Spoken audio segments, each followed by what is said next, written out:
partage des deux côtés. C'est pas une personne qui veut aller dire quelque chose en compte de l'autre.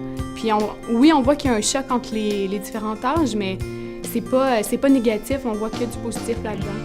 La possibilité de rencontrer des jeunes du cégep. Alors, pour moi, c'est une attente, c'est un désir de parfois communiquer avec des jeunes d'une autre génération et de partager des idées. Alors ça, pour moi, c'est quelque chose qui m'anime beaucoup. Ah, je trouve ça le fun. J'adore ça. C'est vraiment chouette parce que il y a plein de questions que je me demande. Par exemple, à quel point est-ce que vous êtes touché par le combat de notre société? À quel point vous croyez qu'on peut changer les choses? Puis justement, j'ai des réponses à ça concrètes. Avoir la chance de partager un café des âges, d'assister et de lever, ça amène une ouverture, ça amène des réflexions qu'on n'a pas, ça amène des perspectives différentes face à un même sujet. On a une perception selon notre âge, notre éducation, là où on en est dans la vie. Et de partager comme ça plusieurs personnes ensemble de différentes générations, ça nous ouvre à la vie, ça nous ouvre à des idées, ça nous ouvre à une complémentarité. Et on se rend compte que finalement, on n'est pas si différents. Les relations intergénérationnelles interpellent toutes les organisations dans une communauté parce que tout le monde intervient dans l'organisation des services ou dans l'aménagement du territoire. Alors, c'est je pense qu'on est assez privilégiés à Laval de constater que les organismes y ont mis beaucoup d'énergie et ont trouvé important de s'impliquer dans le Café des âges. D'avoir un moment pause, comme ça, un moment charnière où différentes générations ont l'occasion d'échanger, de partager, d'apprendre à se connaître, de faire tomber des bouts d'ignorance, des bouts de méconnaissance, effectivement, sur les défis, les objectifs qu'on peut poursuivre comme chaque génération. On parle parfois d'équité intergénérationnelle, c'est un gros mot, mais dans le fond, c'est donner la capacité à chaque génération de relever les défis qui lui sont propres. Et la façon d'y arriver, c'est lorsque les gens permettent d'échanger, de dire, tiens, finalement, on a les mêmes problématiques, on les a peut-être connues différemment, on a peut-être chacun des solutions, les expériences. On disait souvent, si jeunesse savait, si vieillesse pouvait, mais finalement, jeunesse et vieillesse savent, jeunesse et vieillesse peuvent. On a organisé 9 rencontres jusqu'à date. Puis les questions, là, que ce soit les personnes âgées, les jeunes, là, la discussion a été très bonne. Les aînés peuvent jouer un rôle de mentor auprès des jeunes aussi, mais pas en étant moralisateur, dire dans mon temps, tu sais, on faisait ci, qu'on faisait ça. Je crois beaucoup à l'intergénération aussi.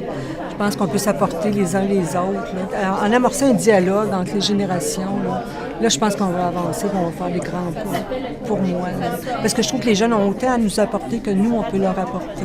Le forum favorise beaucoup le mentorat intergénérationnel. Donc, ce qu'on fait, c'est qu'on favorise la formation de la relève dans différents secteurs à travers la région, donc la culture scientifique ou encore l'agroalimentaire. Et donc, on va favoriser le partenariat, le transfert de connaissances entre des jeunes et des membres plus expérimentés ou professionnels. Je dis souvent que l'expérience ne se transmet pas parce que notre expérience, on l'a fait avec les années, mais on peut peut-être expliquer un peu la sagesse, notre sagesse que nous avons acquise au cours de toutes ces années de notre vie, et non pas imposer notre expérience. On a une volonté de tisser des liens intergénérationnels, mais aussi de mettre en commun nos réalités pour pouvoir régler ensemble des problématiques qui sont communes. Les gens se livrent et se livrent très honnêtement. Il y a un grand respect entre les participants. Et en sortant des cafés, je pense que ça ouvre aussi à une réflexion. Un des beaux problèmes ou défis qu'il va y avoir, ça va être de faire la promotion de saines habitudes de vie pour que les aînés puissent vivre plus longtemps en santé, puis de façon à ne pas supporter... C'est bien beau de prolonger ma vie là, pendant 20 ans, mais si je suis pour rester alité, j'en ai autour de moi des gens là, âgés, là, puis ils les gardent à l'hôpital, ils essaient de trouver une résidence où ils vont leur donner des soins. La résidence n'est pas capable de s'en occuper, ils retournent à l'hôpital. Fait que ça, là, c'est bien beau prolonger la vie, mais il faut faire la différence entre prolonger la vie et la qualité de vie. Il y en a qui vieillissent bien, il y en a qui vieillissent en santé, il y en a qui vieillissent pas en santé, c'est vrai. Mais si on le prend au point de vue global, là, à ce qu'il paraît, les gens vieillissent plus vieux et vieillissent plus longtemps en santé, avant de tomber vraiment malade. Si on tombait malade avant à 68 ans, 72 ans, 75 ans, maintenant on tombe malade à 78, 80, 82. Dans une région comme Laval, on va avoir à faire face à un vieillissement de la population Dans le fond, c'est un peu l'historique qui nous rattrape, puisque la principale cause du vieillissement à Laval, c'est le fait que les gens qui sont venus s'installer ici dans les années 70 avec leur famille sont maintenant rendus à 65 ans. Le vieillissement fait souvent peur, surtout dans le réseau de la santé. Par contre, on ne peut pas prendre pour acquis que les aînés de demain vont être exactement pareils que les aînés d'aujourd'hui, puisqu'ils ont vécu dans des conditions de vie totalement différentes. Ils ont une meilleure revenu en général, ils ont une meilleure éducation et ils ont des habitudes de vie différentes aussi. Aujourd'hui, grâce à la science, les gens vivent plus longtemps, vivent en meilleure santé.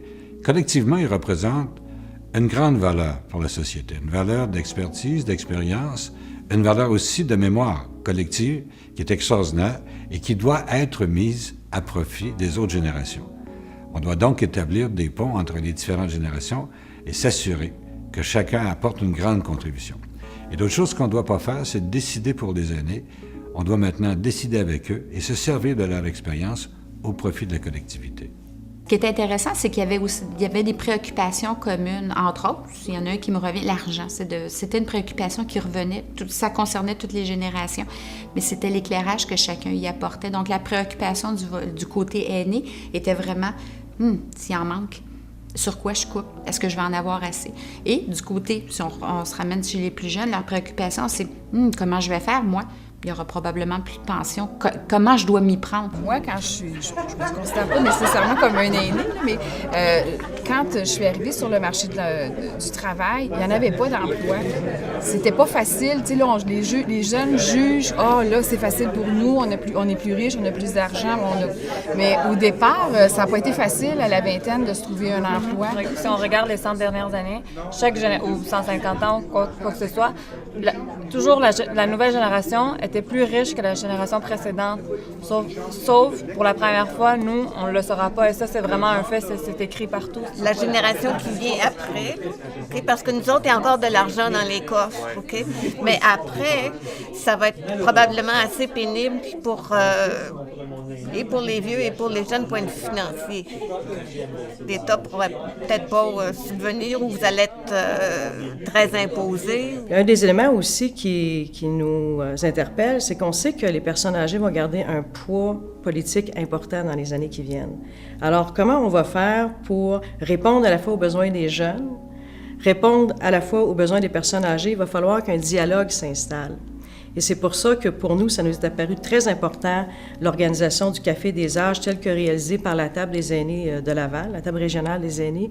Et on était très heureux de l'énergie qu'ils y ont mis, parce que je pense que Laval a fait de cet événement-là un grand succès. Je pense qu'on a vu l'exemple avec le Café des âges de toute la richesse qui est présente dans la communauté.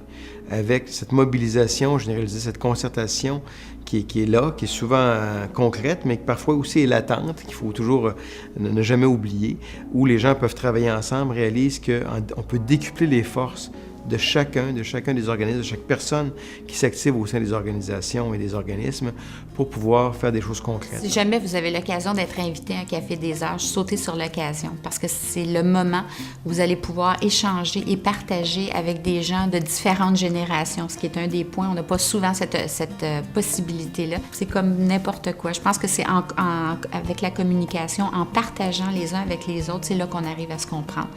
Et ça, pour moi, c'est quelque chose que je retiens des cafés.